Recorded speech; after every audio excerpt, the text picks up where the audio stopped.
Hello and welcome to Dateline Lagos on Channels Television. I'm Ayo Tunde Balagum. Coming up on the program, Lagos launches Adopt a Bin initiative, Lagos Badagry Road project update, and we have the Lagos Appeals Project intervention.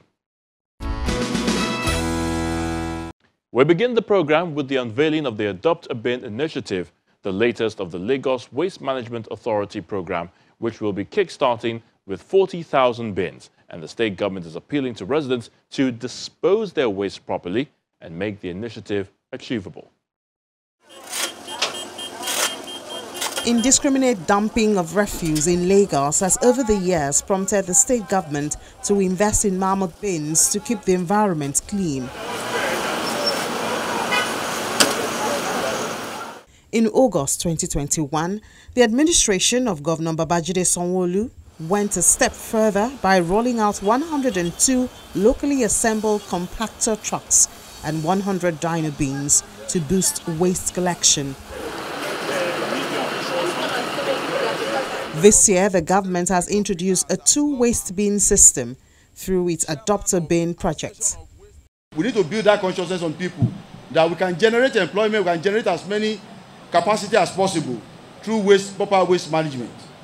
Today, we are at the threshold of another phase in our Lagos Recycle initiative as we launch standard waste bins for the Adopt a Bin project, which is Loma's latest baby. The bins, which come in two colors, the green for general waste and blue for recycled items, are for containerizing waste. These are not ordinary bins, but smart ones, built to last and in accordance with internationally recognized quality standards. They are fitted with intelligent devices that enable tracking and identification. These unique devices also make it possible to register every single bin to individual addresses for easy communication on issues relating to them. I would like to use this opportunity to commend all PSP operators in the state for their contribution to the implementation of the health and environment pillar of our administration's team's agenda through their dedication to ensuring regular disposal of refuse from our homes. I urge you to continually improve on our efforts, especially in ensuring the success of the initiative we are launching today. Lagos has about 20 million residents. Less than 15% of them dispose their waste properly, which is why the state government is launching 40,000 bins to achieve cleaner environment. To support our waste evacuation efforts, it is on this premise that today we are here to talk to you, to also intimate you about our Adopt initiative, which is there to promote the need for every household to have a bin from your kitchen to your doorstep. It is essential we have a bin. The containerization of our waste and the separation of our waste is essential for the development and for the health needs of Lagosians in the state. It is without any doubt that today's launch of Adopt a Bin will move us closer to our vision of established an environmental friendly state, a smart state, and also through the best waste management practices that we've been promoting, and thus indeed move us, set us at the place in the right direction we want to be. To effectively do this project, we will be initially putting 40,000 to 40,000 bins, which are of various colors, to our household, a particular focus majorly on commercial and also on organized estates. We intend to ensure that this Adopt a Bin covers every nook and cranny of Lagos. Waste managers in the state welcome the initiative. The current waste management system is the only contributing factors to climate change. The emissions from the waste compacting trucks and the methane emanating from the dump sites. This should not be allowed to continue, and all hands must be on deck to achieve waste minimization, reuse, and recycling of waste into other products. A two-bin system is key in unlocking the potentials in waste. We look forward to the day when our trucks will no longer need to visit the dump sites and the states achieve a zero waste status. Before now, people are disposing their waste loosely in the bag and all that and all that. But right now, once every waste that is generated in Lagos State goes into the bin, and it is going to be a 2-bin system.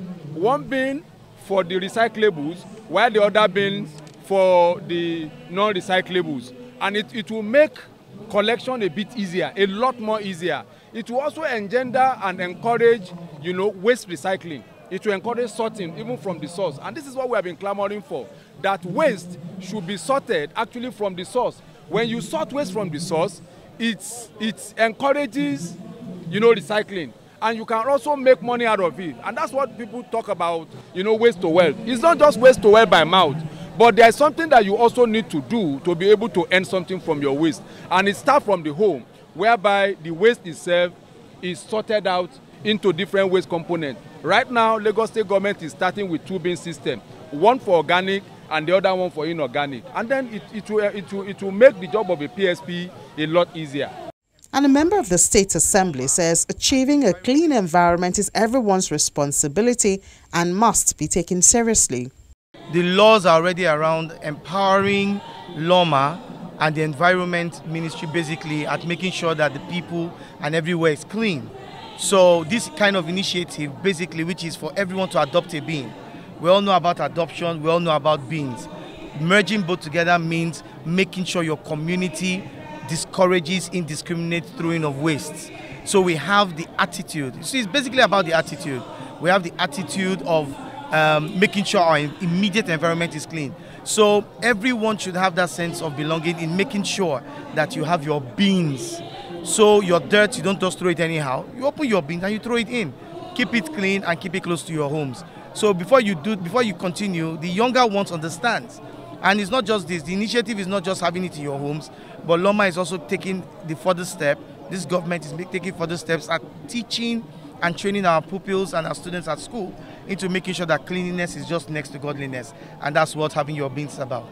The waste bins come in different colors: blue for recyclable items, red and yellow for medical waste, brown for garden disposables, while green is for general waste.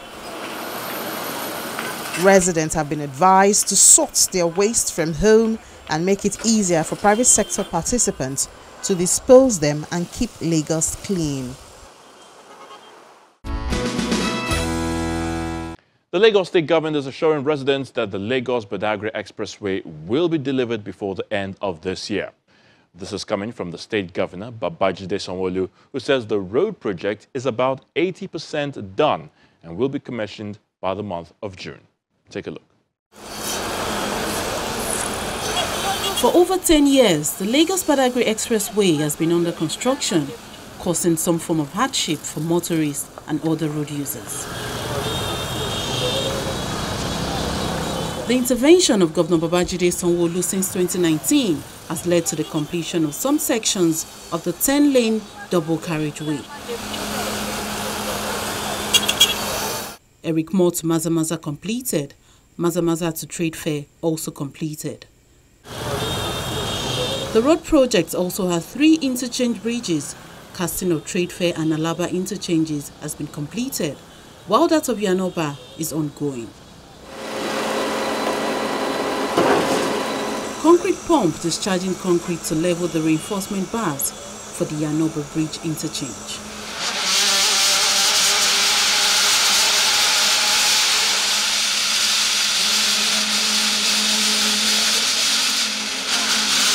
Site workers are moving very fast to meet the deadline. The manager in charge says over 500 of them have been mobilized to get the work done. About this casting work, so we have more than 500 workers on the site, and our batching plant and the driver, so include everyone, and the day and the night. Almost 100% of the entire road networks has been done. So totally have been completed by end of this year.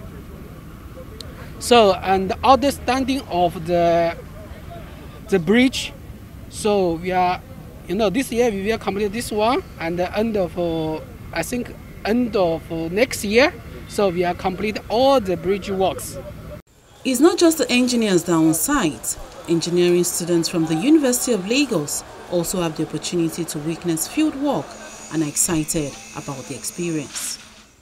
We learn the theories of these things in class. We see how our diagrams, how we calculate our forces in class, and it is actually very, I would say very inspiring to see how it now relates in real life, how they use it in construction of roads, bridges, housing and the likes.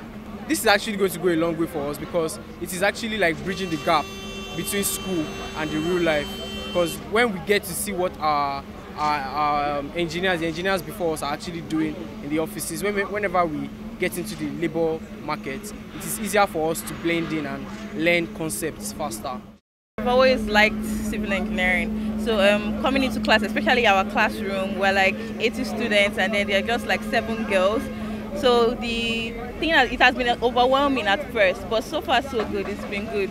I think it has, the experience has made me want to become a civil engineer more, and I don't mind doing this for the rest of my life. While motorists share their concern about the project, traders in the area applaud the state government for coming to their rescue. All the whole road is not good. So please, I want federal government to push those Agbero. Police service too much, that's my road. Police, custom, everybody. You understand? Please. Because the road, please, make them do the road sharp because our motor, she used to spoil every day. They are doing it from Maitu down to Badagry. What they are doing is well done for the Lagos State. For we at Ojo here, Okoko side, going to Agbara, so they are trying their best. The special advisor to Governor Sanwo-Olu on Works and Infrastructure, Mrs. Aramide Adeoye, is also on site, and she explains the level of work achieved. What CCC is doing, they're doing the last mass forecasting on this deck bridge. In total, they will be pouring about 1,650 cubic meters of concrete in all. That's like a 24-hour casting, representing maybe roughly about 200, almost 200 mixer lorries. So you pour till daybreak. They will operate in 2 shifts, day and night, till tomorrow morning. What this does for us as an administration is like an insignia, a confirmation to the citizenry. A confirmation to the citizenry that what we said and what we promised we will do, we are actually actualizing it. Once this track is finished now, and then the bridge is opened, people can actually come from the beginning and at various bridges, at Akinwande, at Salakija, at this place they can adequately make their overpass, their U-turns, as against going on the lower level. From Erikmo, motorists should be able to go from Erikmo to Okoko, a kilometer to Okokomaiko on the Badagry bound side. And on the Lagos bound side, they should be able to drive through the whole lot by June on the service lanes. In the inner lanes, they will still be working on the inner lanes. So at least the service lanes will be through to Okokomaiko while rounding up works on the inner lane.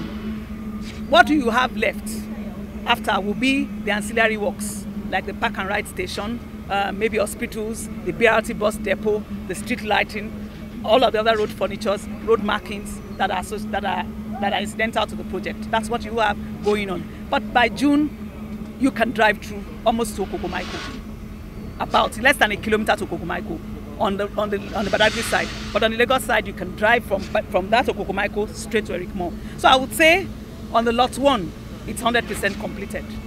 On the lot 2, which is in 3 segments. The first segment is also about 100% completed. The second segment is about 85% completed. And the third segment is about 65% completed. With this casting, of course, that will shoot your percentage to maybe about 70%.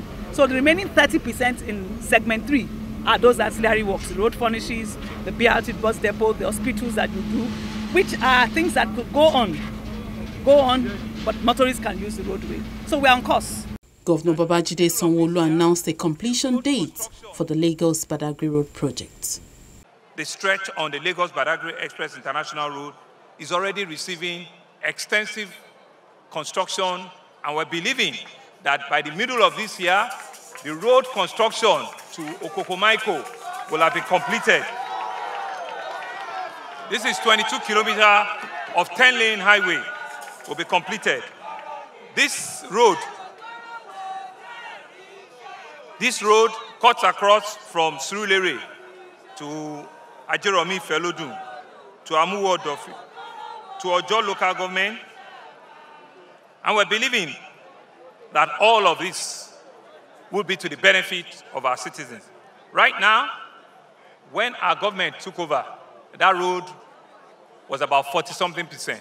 Now the road has reached about 85% construction. To complement the road and the water infrastructure is a strategic Blue Line rail corridor.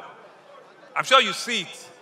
By the grace of God, we're making a commitment again that by the end of this year, the Blue Line, the phase 1 of the Blue Line, which starts from Mile 2 here all the way to Marina, will have been completed. That rail will have been completed. The phase 2 of it will now start from Mile 2, will go the way to Okokomaiko. That will also start in earnest. Your Blue Line is almost 90%, and we're pushing to ensure that before the end of this year, I will join you on a train ride on the Blue Line on this corridor. I will join you on the train line. The Lagos-Badagry Expressway is one of the projects that residents look forward to its delivery date.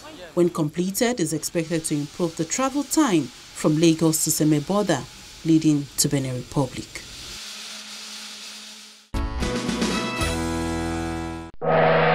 Dear Lagosians, the deadly coronavirus pandemic is here. Its new strain is easily transmitted and deadlier. Coronavirus symptoms are fever, dry cough, tiredness, difficulty in breathing. We can all prevent the spread of this virus through appropriate and regular use of face masks, avoiding close contact with people who are at high risk, washing our hands regularly with soap and running water, especially after visiting the toilet, before eating and after coughing or sneezing, using alcohol-based hand sanitizer, maintaining at least 1.5 meters or 5 feet distance from anyone coughing or sneezing, covering our mouths with tissue while coughing or sneezing, and thrashing the tissue. If you feel unwell and show symptoms of coronavirus, or you notice anyone who does, please call the Lagos State Emergency Hotlines 08000 ECOMED or 0803 3356 5529. Many are dead. Don't fall victim or die in ignorance. Report now. Together, we will overcome this challenge. Igbega Ipinle Eko, Ajumoshini, Lagos State Government. Announcer. Farmers in Lagos State have been asked to take full advantage of the agro-processing productivity enhancement and livelihood support, otherwise known as appeals, to improve their production and generate more income. This is coming from the State Project Coordinator, Oluroti Sagoe Oviebo, during a media parley where she also reeled out the success story of the appeals project. Agro-processing productivity enhancement and livelihood support is a World Bank-assisted project implemented through the Federal Ministry of Agriculture and Rural Development in 6 participating states of Cross River, Enugu, Kaduna, Kano, Kogi, and Lagos. In Lagos, the Journey of Appeals Project initiative since 2017 has supported over 17,000 farmers in the area of rice production, fish and poultry farming, and capacity building. All gets towards ensuring food security. Tilapia fish farmers in the Lagos-Badagry area have multiplied since the intervention of appeals projects. At a media parley in Okoba Agege, the state project coordinator says beneficiaries of the scheme now have a better understanding of how to run their businesses. If you go across Afowo in Badagry, you look at Ebute Afuye, you look at Ise, the water bodies, you will find quite a number of our cages there where we have supported a lot of people. But because we're technology based, it's not just about the numbers, it's about technology. Where was tilapia before appeals came on board? And where is tilapia today? In time past, most farmers ran away from tilapia farming. Why? Because tilapia is a sporadic spawner. It breeds all the time. And so there is always this population, it's population explosion, and then the fishes do not do well. So appeals came on board and introduced the all-meal tilapia. With the all-meal tilapia, we did not just do that supporting farmers in just any water body. We looked at the cage culture. We identified different water bodies in Lagos State, and we picked the ones that we knew would allow our fishes to thrive well. From very low outputs, you can see most farmers, even in 2 years, they couldn't achieve 500 grams. But under Appeals project, in 6 months, we had an average of over 1 kg in 6 months for tilapia. In fact, we had some that were about 2.2, 2.5 kg. So our target in this project is for 23.4 kg per cubic meter. But we have been able to achieve 28.5 kg already. We have even surpassed the target. When the farmers are selling, people come all the way from Benin Republic, Togo, to come and buy tilapia. You know, other times it was us importing tilapia into Nigeria. Today, we are exporting because the border towns are actually coming to buy. And then we have some SMEs who deposit even in millions of naira, you know, before the harvest time. That tells you that it's a huge potential that can be enhanced if properly popularized in the state. Catfish is a technology that we're all used to, you know, but over time, what our farmers were doing was they were just producing their pellets, their floating feeds and all of that. And then disease outbreak was high. A lot of our farmers couldn't export their fishes because they were using quite a lot of medication. And then if you must take your fish out of this country, you must not use any medication. So this project, we looked at the use of probiotics. You know, we look at what farmers are doing and find a way of looking at the missing gap. So this project identified probiotic formulated feeds so that our fishes are not medicated. We're working closely with Federal Department of Fishery. We're working closely with NAFDAC, Export Promotion Council, to ensure that our farmers are certified and are able to get into the international market.